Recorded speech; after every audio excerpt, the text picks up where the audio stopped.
और सीहोर से बड़ी खबर, जहां बीजेपी के ओबीसी मोर्चे के प्रशिक्षण वर्ग का दूसरा दिन। मुख्यमंत्री शिवराज सिंह चौहान, केंद्रीय मंत्री प्रहलाद पटेल और मंत्री भूपेंद्र सिंह होंगे शामिल। कल प्रदेश अध्यक्ष बीडी शर्मा ने प्रशिक्षण वर्ग का शुभारंभ किया था। सीहोर में आयोजित किया जा रहा है प्रशिक्षण वर्ग। चुनाव के पहले बेहद महत्वपूर्ण है ओबीसी मोर्चे का प्रशिक्षण वर्ग। तो खबर सीहोर से है, जहां पर बीजेपी के ओबीसी मोर्चे का प्रशिक्षण वर्ग का दूसरा दिन। मुख्यमंत्री शिवराज सिंह चौहान, केंद्रीय मंत्री प्रहलाद पटेल और भूपेंद्र सिंह शामिल होंगे। कल प्रदेश अध्यक्ष बीडी शर्मा ने प्रशिक्षण वर्ग में शिरकत की थी, शुभारंभ किया था। सीहोर में आयोजित किया जा रहा है प्रशिक्षण वर्ग, जहां चुनाव के पहले बेहद ही महत्वपूर्ण ओबीसी मोर्चे का प्रशिक्षण वर्ग माना जा रहा है।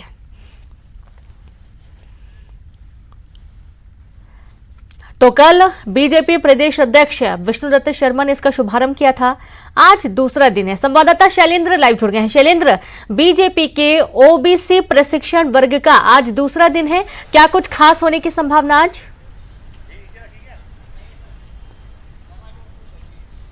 देखिए, बिल्कुल अगर आज के सत्र की बात करूं तो आज दूसरा और अंतिम दिन है। आज मध्य प्रदेश के मुख्यमंत्री शिवराज सिंह चौहान जो है वो समापन सत्र में शामिल होने के लिए सीहोर जाएंगे। वह बताएंगे कि मध्य प्रदेश में 18 साल से लगातार बीजेपी की सरकार है और किस तरीके से विकास हुआ है। इसके साथ ही केंद्र सरकार की क्या योजनाएं जो है वो मध्य प्रदेश के लिहाज से या पूरे देश के लिहाज से रही है। ये जो पिछड़ा वर्ग के तमाम जो पदाधिकारी पहुंचे हैं, 57 जिलों के जिलाध्यक्ष हैं, इसके अलावा जिला महामंत्री हैं और जो प्रदेश कार्यकारिणी के जो सदस्य हैं वो इसमें शामिल होने पहुंचे हुए। उन सबको ये बताया जाएगा कि मध्य प्रदेश ने विकास की राह पर किस तरीके से तेजी से आगे चल रहा है। इसके साथ ही केंद्रीय मंत्री प्रहलाद पटेल भी आज शामिल होंगे। इसके साथ ही मध्य प्रदेश सरकार के नगरीय प्रशासन मंत्री भूपेंद्र सिंह भी शामिल होंगे। ये चुनाव के ठीक पहले लगातार बीजेपी में प्रशिक्षण वर्ग का दौर जारी है। अलग अलग मोर्चों के लगातार प्रशिक्षण आयोजित किए जा रहे हैं, चाहे वो महिला मोर्चा हो, युवा मोर्चा हो या दूसरे अन्य जो उनके मोर्चे हैं, उनको लेकर लगातार बीजेपी प्रशिक्षण वर्ग कर रहे हो। प्रशिक्षण वर्ग का केवल एक सबसे महत्वपूर्ण उद्देश्य है कि 2023 में मध्य प्रदेश में चुनाव होने और अपने अपने इलाके में इन मोर्चों को अपने हिसाब से काम करना है। क्योंकि पिछड़ा वर्ग की अगर बात करूं तो सबसे अधिक वोटर जो है वो मध्य प्रदेश में पिछड़ा वर्ग से आता है।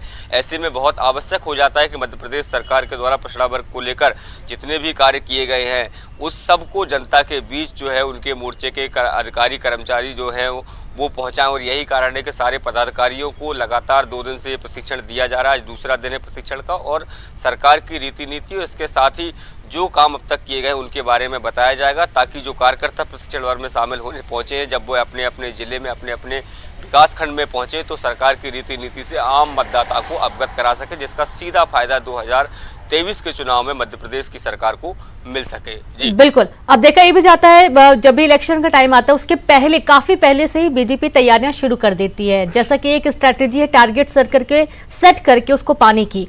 अब शैलेंद्र, जाहिर सी बात है ये जो वर्ग प्रशिक्षण वर्ग हो रहा है ओबीसी को साधने की इसमें कोशिश की जा रही है। एक बड़ा फायदा तो होगा ही, माइलेज तो होगा ही, साथ ही कार्यकर्ताओं में जोश भरने का काम भी इस प्रशिक्षण के माध्यम से किया जा रहा है।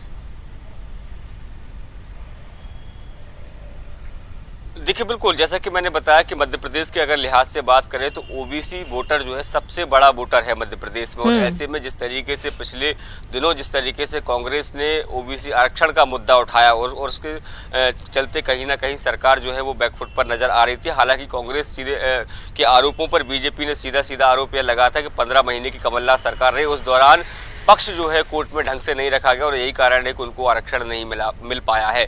तो लेकिन जिस तरीके से बीजेपी के तमाम जो बड़े नेता कहते हैं कि भले ही 27% आरक्षण हो, लेकिन उसके बावजूद भी बीजेपी को पर्याप्त बीजेपी के द्वारा जो पिछड़ा वर्ग के नेता हैं या दूसरे जो अन्य कार्यकर्ता हैं उनको पर्याप्त प्रतिनिधित्व मध्य प्रदेश में दिया जा रहा है, केंद्र सरकार में दिया जा रहा है। अगर मध्य प्रदेश के लिहाज से देखें तो लगभग 33 से 35 विधायक मध्य प्रदेश में पिछड़ा वर्ग से आते हैं। और इसके साथ ही सबसे बड़ा नाम शिवराज सिंह चौहान के बारे में बीजेपी के तमाम बड़े नेता कहते हैं कि वो 18 साल से लगातार मध्य प्रदेश के मुख्यमंत्री हैं, वो भी एक पिछड़ा वर्ग से आते हैं। तो पिछड़ा वर्ग को साधने की तमाम कोशिशें हैं वो लगातार बीजेपी की तरफ से की गई। हालांकि कांग्रेस इस सब को लेकर लगातार बीजेपी पर हमलावर भी रहती है और यही कारण है कि इस चुनाव के ठीक पहले इस तरह के प्रशिक्षण वर्ग आयोजित करके कहीं ना कहीं एक मैसेज देने की कोशिश आम पब्लिक में भी कि जो यहाँ से प्रशिक्षण वर्ग प्राप्त करने आए वो कम से कम नीचे तक एक मैसेज कन्वे हो सके। बहुत शुक्रिया आपका शैलेंद्र तमाम जानकारी के लिए। तो इस तरीके से एक मैसेज भी है, एक लक्ष्य भी है जिसे हासिल करने की तैयारी 2 दिनों तक की गई और आज प्रशिक्षण वर्ग का दूसरा